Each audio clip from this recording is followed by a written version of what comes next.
Good afternoon, ladies and gentlemen. I'm happy to present you a little bit about the IFC software certification.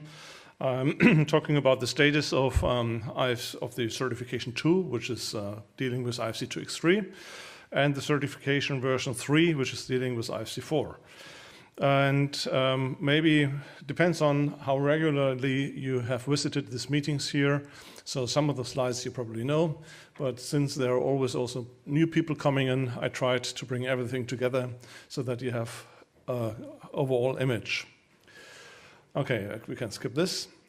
So we still have interest in the certification version 2.0 for IFC2X3. And the reason for the ongoing interest of late followers is that we have this huge installed basis and awareness of IFC2X3 and the so-called coordination view. So I made a rough estimate. I'm not sure how, maybe this number is still too small. So at the moment, there are probably around 4 million people or even more able to exchange IFC file with the current software releases. So this is quite an interesting audience, and therefore we see still the interest of late followers to get certified for IFC2X3. So the differences between the coordination view and the reference view and the design transfer view for IFC4 for an end user at the first glance is not really understandable. You need to have to dig into it to really understand the differences between the coordination view of IFC2X3 and the reference view and the design transfer view of IFC4.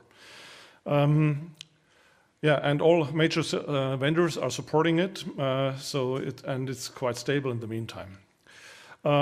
For those who have not seen this so far, the coordination view has 3 exchange requirements. We could say architectural, structural, and MEP. In the meanwhile, we have 45 certifications and 27 applications. So how does this come that we have more certifications than applications?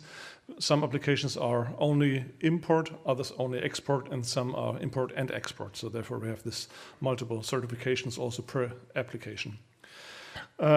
Information you can find on buildingSMART.org and buildingSMART.tech.org. For IFC4, this thing is now running. We have developed a new platform, a new certification platform for this. The difference between the old one, still existing, GTTS, and the new one, which we call B-Cert, it's like be certified or become certified. That's where we came to B-Cert. And the difference from the technical viewpoint is that the old platform was based is a web-based platform based on an Oracle database, and the new platform is a cloud-based solution based on Azure database. And there you also can find documentation. If you click at this, for instance, you can see the price list and other information how to start the whole thing.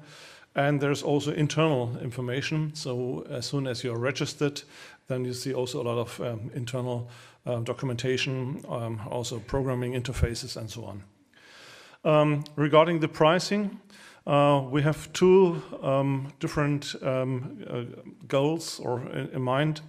One is you can have a pure platform access.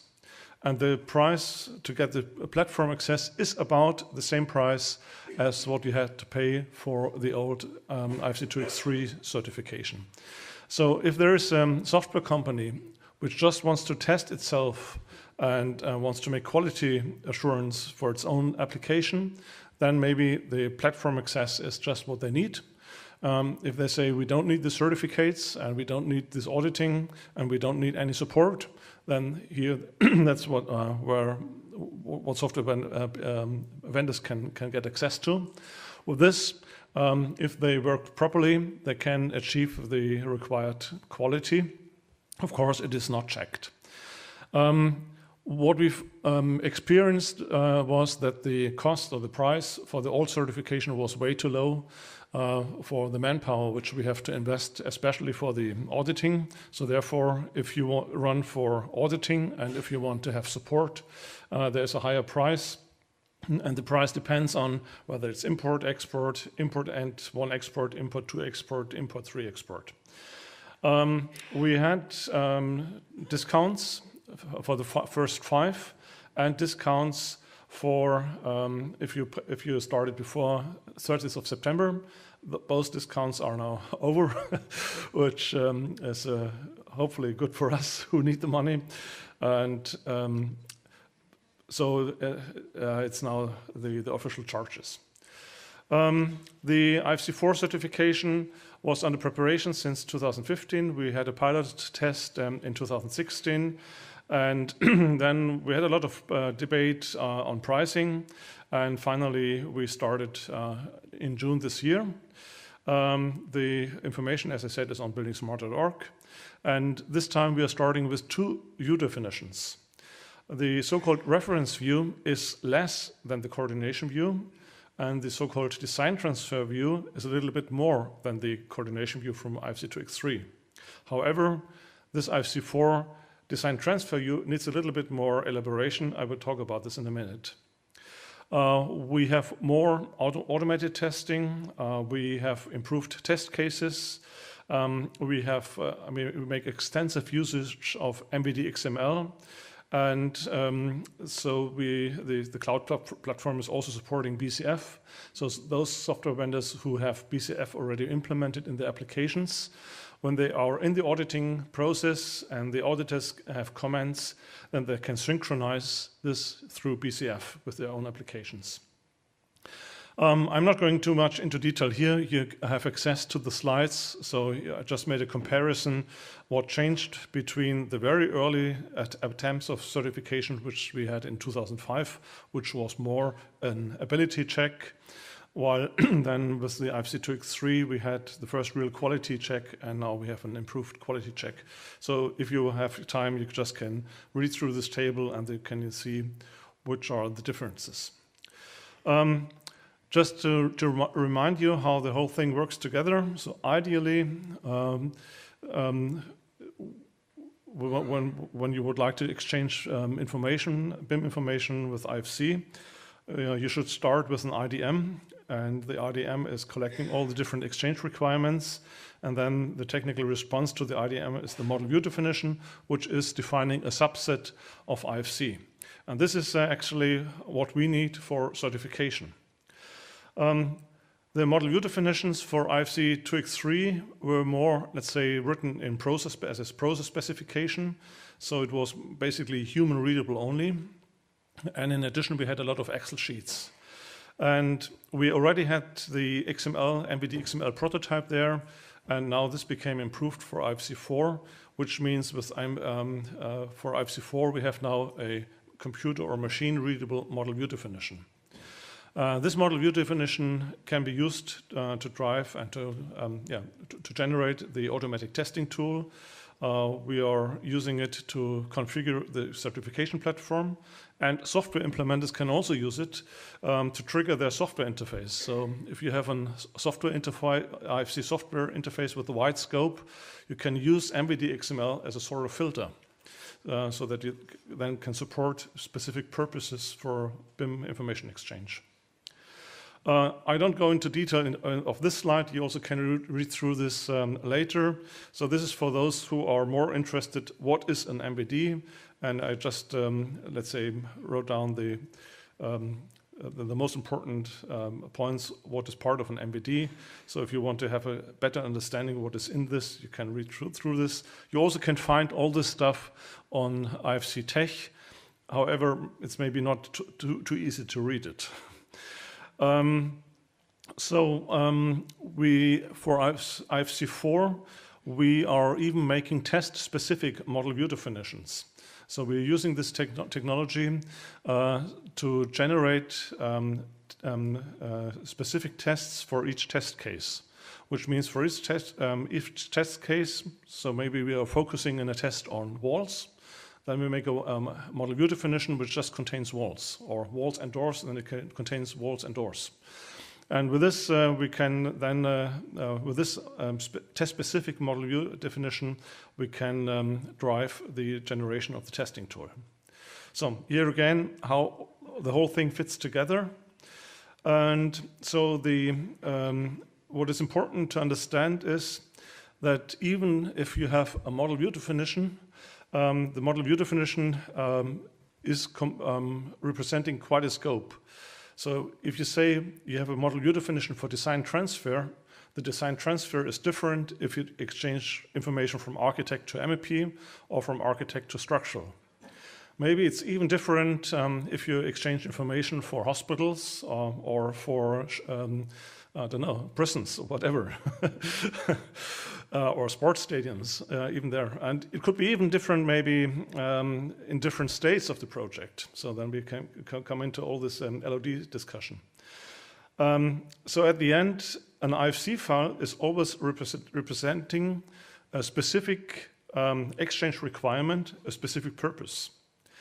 And this is actually the challenge that we have to write down now really precisely the different purposes why we want to exchange IFC files for the purpose of design transfer so that it can be used further on in other applications.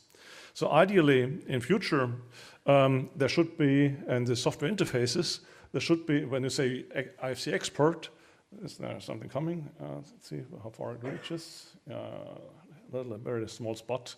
So ideally, you should be able to select the purpose. So if you say IFC export, then you should select the view definition and then the purpose for which you're sending this information.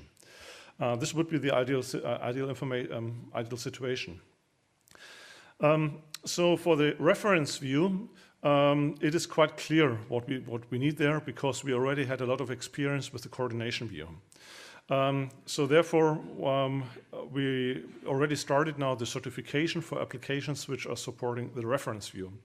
For the design transfer view, we still don't have all the required specific exchange requirements. So this is a challenge at the moment which we are facing, and I come back to this in a few slides, why we have this challenge. So the IFC design transfer view will only work if these exchange requirements here are defined. Also, the implementers can only implement it properly if they have this definition. And the demand which was for the new certification for IFC4 was that end users said, we don't want to have in the final report red or yellow check marks.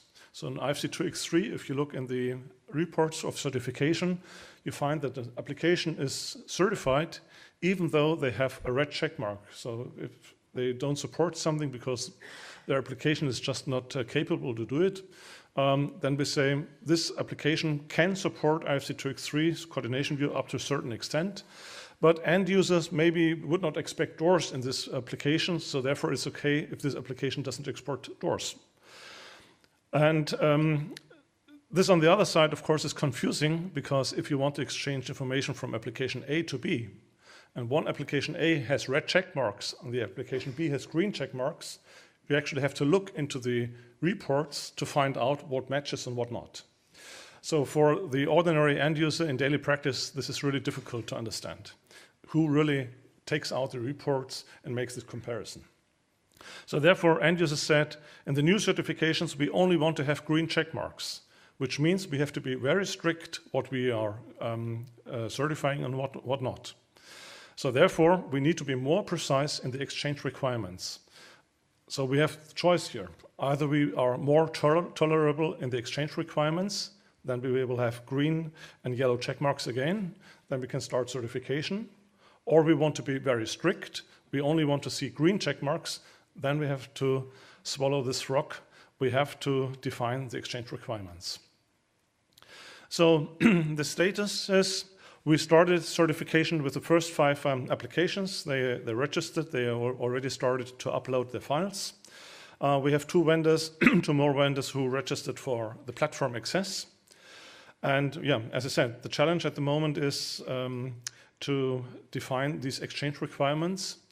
The exercise which we're just trying to go through at the moment is that we're saying, in principle, the software vendors should know what their end users need because they have now made the experience with IFC data exchange.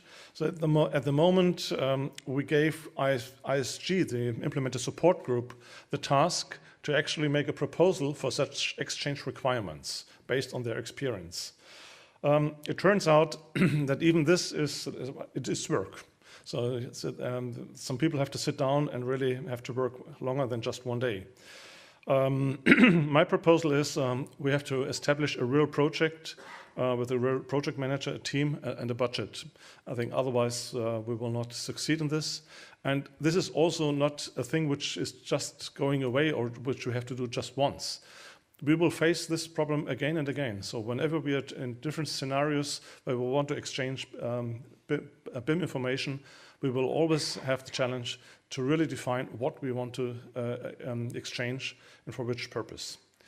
So therefore, I think maybe we should not just make a task force, but really establish something stable here in buildingSMART that we can deal with this in the future. All right, anyhow, if you want to start with the reference view, you just can go for it. So go to the certifications page to B-Cert, www.bcert.org, register. And as soon as Claire from the buildingSMART accounting said the money is there, you get access.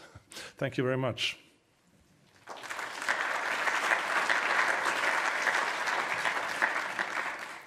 In case there are any questions, or I'm around here until Friday. Are there any questions now for Rasso? Yes, Greg. Oh, well, Håvard first. Yes, my name is Håvard from Norway. It struck me when you were talking that is there any plans or are we thinking about certifying BCF support? Yes, I think here we need to have a little bit more experience in implementation, but there are definitely plans to certify BCF. And I think also the effort there is much lower than for IFC certification because the scope is much clearer, and I think we can do a lot of automatic testing for BCF. It's been out there for several years, and API has been out there for at least 1 year, maybe two. So I think we have the experience. Yeah, but if I look really in the installed bases, I'm not so sure. But I mean, if there's real interest, I think we can start with it. So I think this is not. I don't see it as a big challenge to do this. Yeah. Thanks, John. As you have the microphone. I think I have a microphone. Oh, now I do. John Dickinson from Canada. As I recall, there was a fair amount of discussion last time about doing regionalization, getting regional bodies involved. And I didn't hear you comment to that. Yeah. Maybe I tuned out at the wrong time. Yeah, all right. I mean, that's the real purpose. One of the reasons why we implemented this this platform. And Yoshi and we already agreed that we will talk about the certification in Japan, for instance, during these days here. And that's also why we are using this common technology like Azure. So that, and we're using standard user interfaces and all this stuff, so that at least what can be translated automatically, or the standard user interfaces, that they show up in the regional languages. And at the end, yeah, sure, we need local support here, because for European it is really hard and difficult to understand a Japanese user interface. So are you going to get them local people who want to participate on behalf of their chapters to register on this thing as well? What is the mechanism for that at the moment? Well, at the moment, everybody who wants to get certified, he can register and we can start. It doesn't matter where the vendor is sitting, as long as it's in English, we can do the certification. As soon as we have to deal with different languages, then we need local support. And we speak German, yes. Greg, did your question go away? Okay. there's, close. there's another one here. Rasso, I like the way you do it with the MVDs and that it's in place. Are there plans to support micro MVDs, and would they be, let's say, how would the pricing be? Would the deliverer of the MVD would have to pay, or the people who want to certify their application for this micro MVD? Yeah, so I think the micro MVDs, I think we need them, especially also things like BIM snippets and so. That's would be a purpose for this. Regarding pricing, I think you have to look into this into each thing in detail. So it's really just about the effort. So if we have a micro MVD, we can send it to you and you can check. Yeah, we can do this. Yeah, and it depends on how micro it is. And if it's so small or so micro that we can do it automatically, then the price is very reasonable. And let's say the price at the moment is calculated or estimated on the one side as a platform share, because the development of the platform was pre-invested, totally pre-invested, and also it needs maintenance. And on the other part is the actual work for the auditing. And the more people we have on the platform, we can reduce the price for the platform. I'm sorry, I have another small question. Yeah. Are you able to certify the content? When we speak about regulatory room, then the content of things is sometimes relevant in some countries. In principle, this would be possible, yeah. Yeah. Thank you, Rasso.